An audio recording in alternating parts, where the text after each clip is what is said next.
How to change Facebook password. Hello everyone, welcome back to our channel and today we are back again with a new video. So without any delay, let's get into it.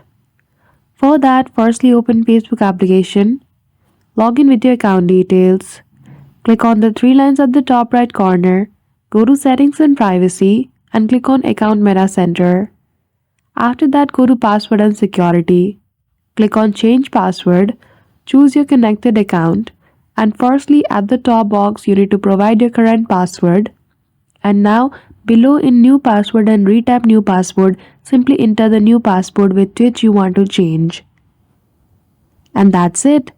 Just like that, when you click on change password at the bottom, you will be able to change your Facebook password. So I hope you found this video helpful.